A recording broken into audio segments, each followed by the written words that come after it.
Bismillahirrahmanirrahim. Alhamdulillah, salatu wassalamu ala Rasulillah wa ala alihi washabihi wa Di sini saya akan membahas sedikit terkait bisnis apa yang bisa dilakukan oleh penderita hypnic jerk. Oke ya, penderita hypnic jerk memang tidak boleh stop dari bekerja, khususnya yang laki-laki. Di sini kenapa saya mengatakan bisnis? Karena mungkin beberapa penderita hypnic jerk itu ada yang sudah resign dari kerjaannya karena penyakitnya ini yang menderitanya, karena memang berdasarkan pengalaman hypnic jerk itu parahnya adalah di minggu-minggu awal ya, di awal-awal minggu atau di minggu-minggu awal 1 bulan pertama hypnic jerk itu kadang-kadang masih parah. Cuman nanti kan seiring berjalannya waktu dengan izin Allah hypnic jerk itu mulai turun. Ya hanya saja masalahnya kalau penderita hypnic jerk itu disuruh kerja full time itu yang agak berat bagi dia. Ya. Kenapa berat? Karena hypnic jerk itu kan nggak jelas waktu kambuhnya. Ya, waktu kambuhnya nggak jelas, kadang dia datang tiba-tiba dan kadang membuat badan kita lelah gitu ya. Cuman bagi teman-teman yang masih kerja full time meskipun hypnic jerk, saya katakan oke, barakallah, semoga Allah memberkahi, itu teman-teman hebat gitu ya. Oke, di sini saya akan menjelaskan terkait dengan bisnis apa yang cocok untuk menderita hypnic jerk. Jadi sebelumnya bisnis sama dagang itu beda. Ya, jadi kalau dagang itu kita membeli barang ya, atau membeli apapun itu barang lah, contohnya ya. Misalnya kita beli ciki gitu ya di grosir, contohnya satu biji es itu 500, kemudian kita jual lagi dan yang menjalankan sepenuhnya adalah kita. Itu namanya dagang. Sementara kalau bisnis itu membuat sistem, ya sistem yang mana di situ ada direkturnya, ada manajernya, nanti ada supervisor, ada karyawan dan seterusnya. Itu adalah bisnis. Dan ada sistem penggajiannya, ya ada sistem yang rapinya. Itu adalah bisnis. Sehingga ketika seorang bisnis, maka tanpa peran kita pun itu akan terus berjalan ya, atau autopilot gitu ya. Bukan autopilot ya, autopilot itu bangkrut ya. Jadi nah itu definisi bisnis ya, sama dagang beda. Cuman di sini saya samakan saja istilahnya ya kan, karena sama-sama wirausaha lah, dalam ranah wirausaha. Jadi begini, dalam berbisnis yang pertama yang teman-teman harus sadari, yang kita harus sadari adalah bisnis itu berbeda sama kerja, khususnya dalam masalah pendapatan ya. Kalau bisnis itu pasti tidak pasti pendapatannya, itu pasti tidak pasti, artinya tidak pasti seperti kerja. Kalau teman-teman kerja kan 1 bulan sudah ditentukan oleh kantor, misalnya taruhlah 5 juta, dan itu terus menerus 5 juta, dan nanti ada kenaikan, ada bonus dan sebagainya, artinya pendapatan tetap. Kalau bisnis tidak ya, bisnis itu fluktuatif ya, kadang bisa jadi bulan ini 10 juta, bulan depan cuma 2 juta, bulan depan lagi 3 juta gitu ya, atau bahkan nanti bulan depan 50 juta, kita nggak ngerti. Nah itulah yang membedakan antara bisnis dengan kita bekerja di orang. Maka itu modal pertama kita adalah keyakinan bahwasanya Allah itu Maha Pemberi rezeki, Ar-Razzaq, dan kita harus meningkatkan tawakal kita ya, karena kan kita nggak tahu, bisa jadi hari ini rame, bisa jadi hari besok sepi ya. Dan kemudian yang kedua adalah bisnis itu jangan boros-boros gitu. Artinya ketika kita teman-teman bisnis untungnya besar, bukan berarti harus boros. Itu ibaratnya gini, bisa jadi bulan ini untungnya gede, tapi belum tentu bulan depan harus ada. Nah bagi pebisnis yang harus diperhatikan adalah bukan seberapa besar pendapatannya, tapi adalah pengeluaran tetapnya berapa tiap bulan ya. Misalnya begini, teman-teman harus mengalokasikan pengeluaran tetap misalnya 5 juta pengeluaran tetap ya, kalau teman-teman dapat keluarga mungkin. Nah berapapun pendapatan bisnis teman-teman ya, yang penting adalah di tahun itu per bulan harus 5 juta pengeluaran tetap. Nah, karena teman-teman bisnis ini beda ya, nanti harus ada dana darurat, dana ketika mungkin bisnisnya turun, anjlok dan sebagainya ya, seperti itu harus teman-teman sadari. Intinya bisnis itu ya, pertama pendapatan yang tetap, yang kedua jangan boros-boros. Teman-teman harus di fase dimana teman-teman harus benar-benar bisa manage atau mengontrol keuangan teman-teman, harus hemat lah ya. Intinya hemat itu bukan pelit, hemat itu adalah manageable ya, artinya teratur pengeluarannya gitu. Nah kemudian yang ketiga yang harus sadari adalah teman-teman kan mungkin ada menderita hipnik jerk gitu ya, ini ya ujian ya. Kan hipnik jerk itu kan kambuhnya itu kadang-kadang kita sendiri yang tahu gitu kan, kambuhnya apakah sebulan sekali kah atau seminggu sekali gitu ya. Dan jam tidur teman-teman lah, teman-teman juga yang tahu gitu kan, teman-teman bisa tidurnya kapan sih. Kalau hypnic jerk itu kan rata-rata tidurnya malam bisa, cuman siang aja terganggu gitu kan. Artinya bisnisnya itu harus yang dilakukan di waktu siang hari baiknya gitu ya, bukan seharusnya ya, baiknya dilakukan di siang hari, cuman malam kan harus istirahat ya. Kalau penderita hypnic kan beda gitu ya. Kalau insomnia biasa kan kadang-kadang siangnya tidur, malamnya nggak bisa. Kalau hypnic itu kadang kebalik ya, malamnya itu yang tidur mulu, bisa tidur, enak tidur, tapi siangnya itu kan susah tidur ya, rata-rata seperti itu. Kalau saya sih dulu gitu. Dan tadi kambuhnya ya, sebulan kambuh berapa kali. Nah kan kalau udah ketahuan nih kambuh, misalnya sebulan kambuh 2 kali atau 3 kali, dan itu misalnya kambuhnya seminggu sekali, nah itu kan bisa tuh, bisa di arrange hari kapan saja kita aktif berbisnis, hari kapan saja kita off dulu. Nah seperti itu ya. Oke, bisnisnya apa sih yang cocok sebenarnya? Sini semua bisnis sebenarnya cocok asal ditekunin ya. Tekun tuh artinya continue ya, jangan sampai teman-teman baru sepi dikit gitu ya. Sepinya dikit nih, maksudnya beratnya mungkin kemarin profitnya gede bisa 1 juta, hari ini kok profitnya cuma 200.000, 100.000, kemudian hari besok turun 50.000. Nah kadang-kadang itu stop kita tuh di situ, padahal tidak ya.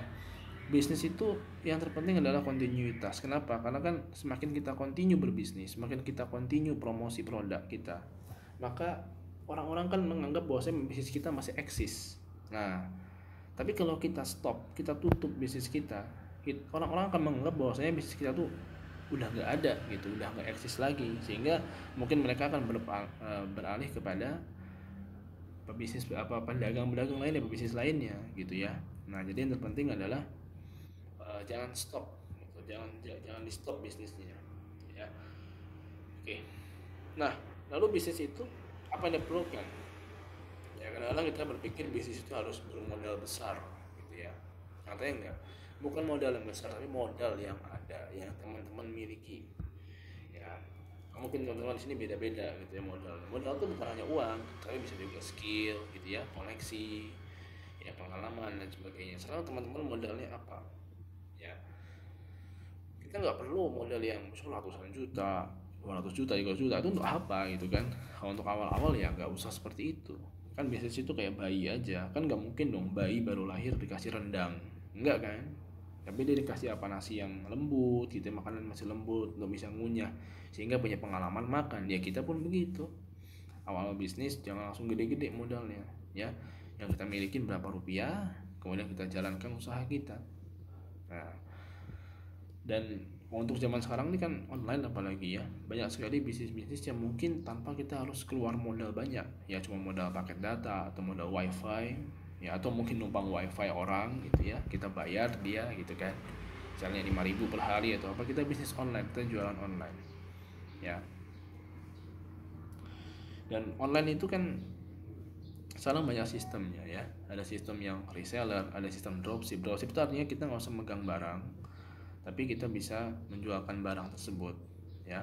Misalnya begini, ada orang jual buku ya, buku ya, contoh buku apapun itu, buku sains, buku Islam, dari sananya misalnya 100.000, teman-teman bisa naikin jadi 120.000. Nah, untungnya 20.000 kan.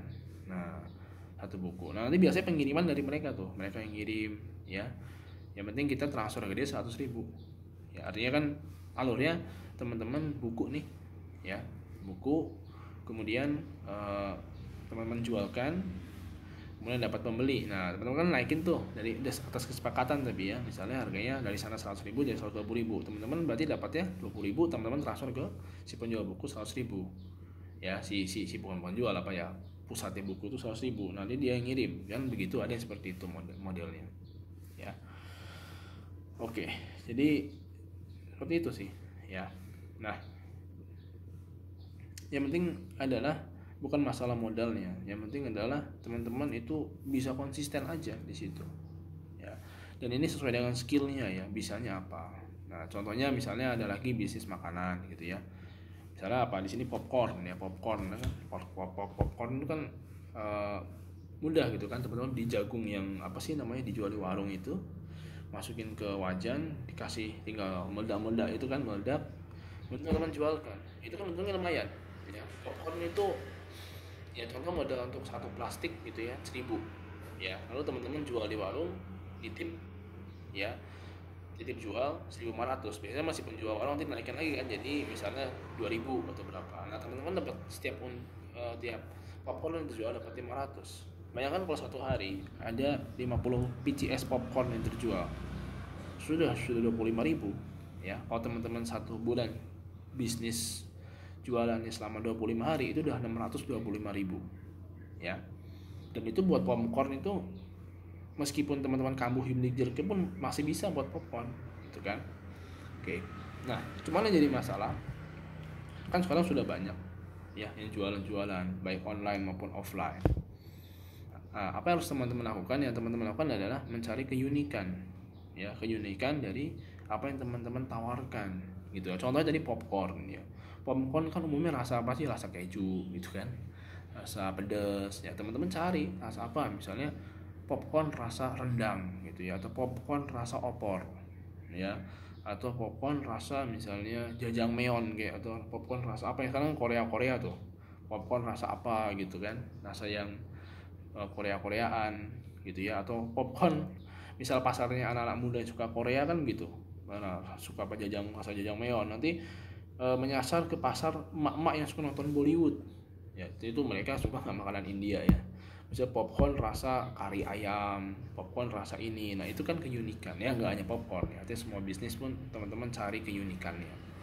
Nah keunikan itu kan, atau dalam bahasa sains novelty gitu ya, novelty kebaruan itu yang akan membuat teman-teman itu, popcorn teman-teman memiliki nilai jual, kayak bukan popcorn, produk, semua produk teman-teman nilai jualnya lebih tinggi, meskipun di awal orang menganggapnya aneh.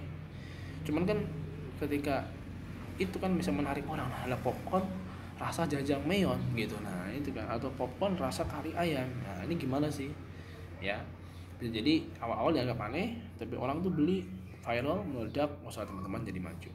Oke ya.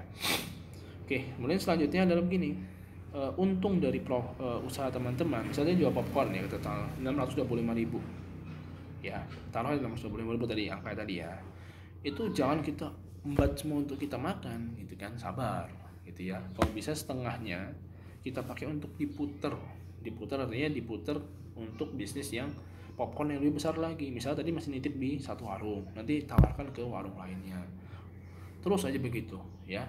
Nanti kan masih naik tuh, insya Allah untungnya naik ya, profitnya akan naik.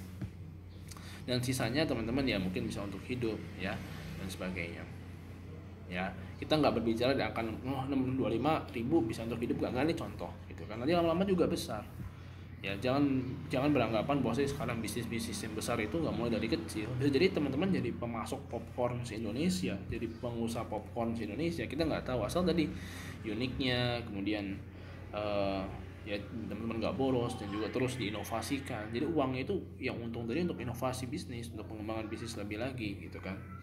Jangan dibuang semua untuk keuntungan kita ya. Jangan sampai popcorn untung kita habisin 25.000, kemudian bulan depan ada turun profitnya karena nggak ada keunikan, nggak ada novelty dalam bisnis, akhirnya teman-teman bangkrut, tutup, sudah gitu kan. Ini pola-pola yang harus kita hindari ya. Oke, kemudian ya yang terpenting adalah tawakal tadi kan, tawakal sama Allah, bahwasanya teman-teman di sini kan meskipun hipniker gitu ya, meskipun masih menderita hipniker ya, semoga Allah angkat total gitu kan. Bisa jadi hikmahnya ya teman-teman jadi pengusaha besar gara-gara menderita hipniker, kita nggak ngerti kan di balik itu semua ada apa ya. Tawakal sama Allah ya. Kalau mungkin kadang-kadang bisnis kita ini turun gitu ya, kemudian kadang-kadang sepi pembeli, itu pasti ada pasti, nggak mungkin bisnis itu stagnan. Nah, hidup kan nggak mungkin stagnan, dia like roller coaster gitu kan, pasti ada turunnya, ada naiknya gitu ya, itu wajar gitu ya. Dan yang terpenting adalah teman-teman tetap berbisnis ya, santai aja gitu ya, naik turun itu wajar ya, tinggal dievaluasi. Makanya kalau turun dikit itu dievaluasi, ada salah apa gitu, jangan sampai dibiarin anjlok. Kalau dibiarin anjlok ya nggak akan akan hancur gitu ya bisnisnya, seperti itu sih. dan bertakwa pada Allah ya. Artinya takwa tuh jangan pakai yang haram ya, artinya jangan sampai nanti popcorn teman-teman biar laku, popcorn bener-bener ditambah babi lagi ya, bagi muslim kan haram ya. Popcorn rasa babi tapi dari babi beneran kan enak, katanya babi itu enak, gak ngerti saya ya, kan enak tuh, gurih-gurih gitu kan, banyak yang beli tapi dari babi ya, nanti kan itu nggak bertakwa kan. Kalau bertakwa insya Allah Allah kasih jalan keluarnya gitu kan. Tapi kalau teman-teman nggak bertakwa ya mungkin dapat rezekinya tapi haram gitu kan, percuma, nanti mau ujung-ujungnya kena bala lagi. Ingat-ingat teman-teman, sudah kena penyakit loh hypnic jerk gitu ya, jangan coba cari-cari masalah lagi. Ya itu saja sih mungkin ya, mungkin mohon maaf ya kalau ini nggak beraturan ngomongnya, tapi yang terpenting semoga bisa menangkap lah apa yang saya maksudkan. Barakallahu fikum, semoga teman-teman yang mau berbisnis ya, dan semoga lancar lah bisnisnya, dan semoga hypnic jerknya bisa sembuh ya, sehingga teman-teman bisa jadi pebisnis besar, jadi orang yang kaya gitu kan, yang banyak beramal soleh dan hypnic jerknya sembuh. Barakallahu fikum.